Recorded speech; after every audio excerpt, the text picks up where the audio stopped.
ఏది అయినా ట్రై చెయ్యి ఆచి చికెన్ మసాలా. ఆచి చికెన్ మసాలా. ఇలాంటి దాన్ని నరికి పోగులు పెట్టడం చాలా చిన్న శిక్ష. చూడు, ఆడదానికి ఆశ, అందం, ఆనందం అన్నీ ఇచ్చాడు దేవుడు. కానీ ధైర్యం మాత్రం మొగాడికి ఇచ్చాడు.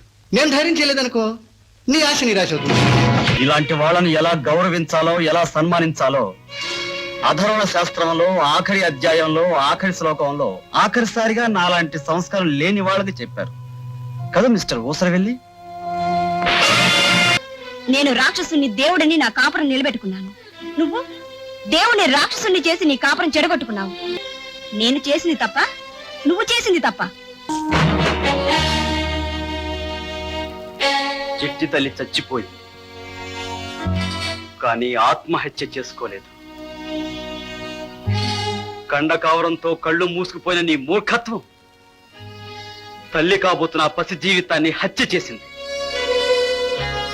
నీలాంటి దాన్ని నరికి పోగులు పెట్టడం చాలా చిన్న శిక్ష. నువ్వు బ్రతుకుండాలి. బ్రతుకుండటమే నీకు తగిన శిక్ష. మంచితనం అర్థం చేసుకోవడం ఏనాటికి నీకు సాధ్యం కాకపోయినా నీ కారణంగా ఒక నిండు జీవితం బలైపోయిందని అర్థం చేసుకున్న క్షణం దగ్గర నుంచి చచ్చే దాకా ప్రతి క్షణం నువ్వు చచ్చే చావు అది అది బతుకును అనుభవించవలసిన పెద్ద శిక్ష. మిస్సెస్ జయలక్ష్మి, 1,00,000 పనులు చేసి సాధించలేని దాన్ని ఒక్క ఘోరం చేసి సాధించావు. ఎదిరించి నువ్వే చేయించావు. గుడ్. నువ్వు కోరుకునే ఏకాకి జీవితానికి నేను శాశ్వతంగా వదిలేసి నువ్వు కానీ నీ గాలి కానీ శోకంతో నేనే వెళ్ళిపోతున్నాను. Good bye.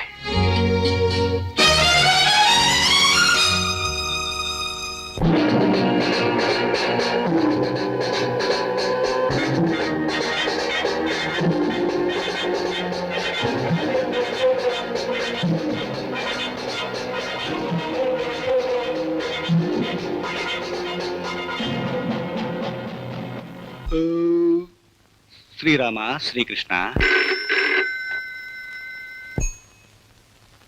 హలో, నేను జయలక్ష్మిని మాట్లాడుతున్నాను. జయలక్ష్మ, ఏమ్మా? అమ్మేంటి బొమ్మని మీరు అలా పిలవడం నాకు ఇష్టం లేదు. ఏ ఆశ్చర్యంగా ఉందా? అవునులేండి, నీలాంటి వాడికి చివరికి మిగిలేది ఆశ్చర్యమే.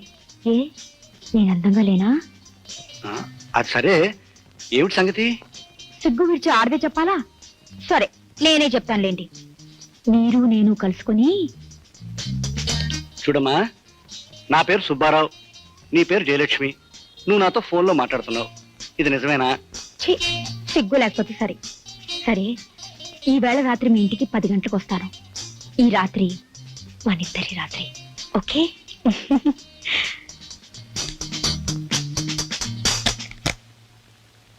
తెలివైన వాడు కూడా తెలివి తక్కువ పని చేస్తాడని అధర్వణ శాస్త్రం చెప్పిన విషయం మర్చిపోయాను. పర్వాలేదు, సమయానికి సందేశం అందింది. రాత్రి 10 గంటలు. నా పేరు కమల, సుబ్బారావు గారి సెక్రటరీని.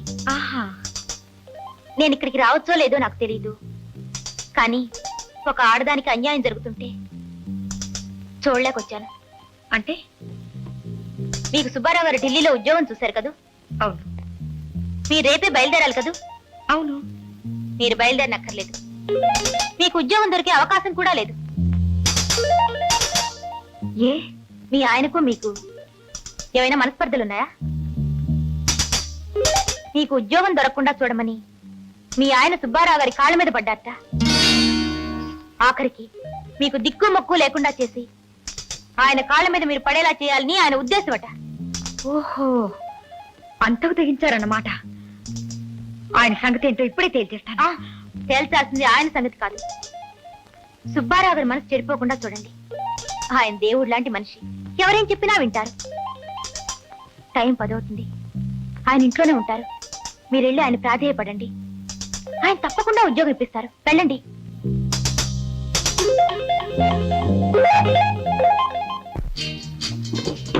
ఓ, వెల్కమ్ వెల్కమ్. సరిగ్గా టైంకి వచ్చేసావే. టైం మించిపోకూడదని వచ్చానండి. నిజం చెప్పు, నన్ను చూడాలని నీకు అనిపించలేదు?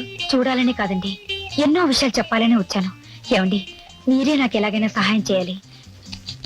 నువ్వు సహాయం చేయాలంటే నేను చాలా బాధపడతాను. ఇందులో నాకు ఆనందం ఉంది, ఓ తృప్తి ఉంది.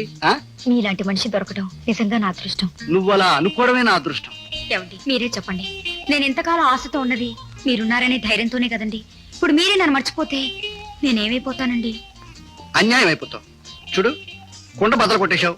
నీకేం భయం లేదు, నేనున్నాను. ఓకే, రా, కూర్చో. మరేం పర్వాలేదు. కమా, జస్ట్ రిలాక్స్. ఏమండి, మీరు ఆయన మాటలు నమ్మకండి. ఎలాగైనా సరే నాకు ఆ ఉద్యోగం విషయం ఇప్పుడు ఎందుకు, అది అప్పుడు. ఇంతవరకు నువ్వు చూసిన సుబ్బారావు కాదు, దిస్ ఇస్ సుబ్బారావు. చంపేస్తాను, జాగ్రత్త. అదేమిటి పిలిచినట్టే పిలిచి భయపడతావు? చూడు, ఆడదానికి ఆశ, అందం, ఆనందం అన్నీ ఇచ్చాడు దేవుడు, కానీ ధైర్యం మాత్రం మొగాడికి ఇచ్చాడు. నేను ధైర్యం చేయలేదనుకో, నీ ఆశ నిరాశ అవుతుంది. ఆగండి మిసెస్ జయలక్ష్మి గారు, మీరు చాలా సంస్కారం తెలిసిన వాళ్ళు. ఆయన సంస్కారాన్నే ఊపిరిగా పీల్చే మనిషి. సంస్కారం మీద తిరగబట్టం సంస్కారం అనిపించుకోదు. ఇలాంటి వాళ్ళని ఎలా గౌరవించాలో, ఎలా సన్మానించాలో అధర్వణ శాస్త్రంలో ఆఖరి అధ్యాయంలో ఆఖరి శ్లోకంలో ఆఖరిసారిగా నాలాంటి సంస్కారం లేని వాళ్ళకి చెప్పారు కదా మిస్టర్ ఊసరవెల్లి.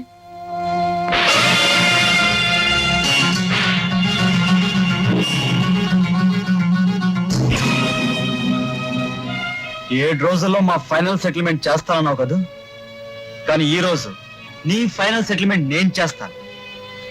మరో చావు దెబ్బ తినేలోగా నువ్వు నిజాలు చేసిన అబద్ధాలని చెప్పి కొందరు కళ్ళు తెరిపించాలి.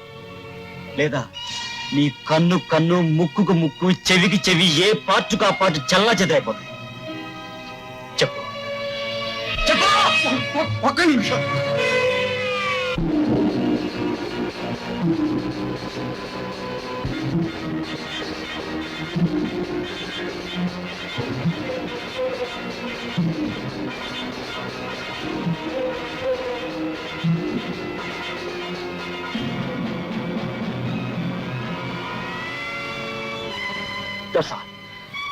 Good bye.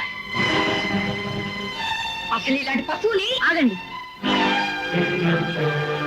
మీకు తెలియాల్సింది తెలిసింది, వెళ్ళండి. మీకు తెలియదండి, మిమ్మల్ని అమాయకురాలే చేసి ఇతను ఎంత ద్రోహం చేస్తున్నాడో తెలుసా? ఎంతకు తెగిస్తున్నాడో, ఎందరి జీవితాలతో ఆడుకో. ఎన్ని రాత్రులు నేను నరకాన్ని అనుభవించాను, ఎన్నిసార్లు నేను చచ్చి బతికాను. మీకీనాడు తెలిసింది, నాకెప్పుడో తెలుసు. నాది తప్పంటారని తెలుసు. ఇలాంటి వాడిని సమర్థిస్తున్నారా? లేకపోతే వదిలేమంటావా? దుర్మార్గుడిని భర్తను వదిలేస్తే సమాజం గౌరవిస్తుందా? బరి తెగించిందంటుంది, హేళన చేస్తుంది, మొహం మీద ఉమ్మేస్తుంది. తెగించి 10 మంది నోట్లో పట్టం కన్నా తలంచుకుని సర్దుకుపోవడమే మంచిది. ఏ భార్య చేయలేని పని చేశావు, పతివ్రతం అనిపించుకున్నావు. నేను ఏ భర్త చేయకూడని పని చేశాను, వ్యధవని అనిపించుకున్నాను. ఇప్పుడు ఇక్కడ నలుగురి ముందు ఏ భర్త చేయకూడని ఇంకో పని చెయ్యాలి సీత, చెయ్యాలి. నన్ను క్షమించి ప్లీజ్ ప్లీజ్ ప్లీజ్. క్షమించడం కాదు, నీలాంటి వాడిని మరిగే నూనెలో పడేయాలి. జయలక్ష్మి గారు, అనవసరంగా మాట్లాడకండి. మీలాంటి వాళ్ళకి ఇంకొకరి గురించి మాట్లాడే హక్కు లేదు. ఎందుకో తెలుసా? నేను రాక్షసుని దేవుడని నా కాపురం నిలబెట్టుకున్నాను. నువ్వు దేవుని రాక్షసుని చేసి నీ కాపురం చెడగొట్టుకున్నావు. అతని వీధిమాలి చేశావు. నేను చేసింది తప్ప, నువ్వు చేసింది తప్ప. వెళ్ళు, చేతనైతే నీ కాపురం నిలబెట్టుకో. వెళ్ళు.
వేద మంత్రములు కలిపిన బంధం ఝన్ ఝన్ తెలుగు వంద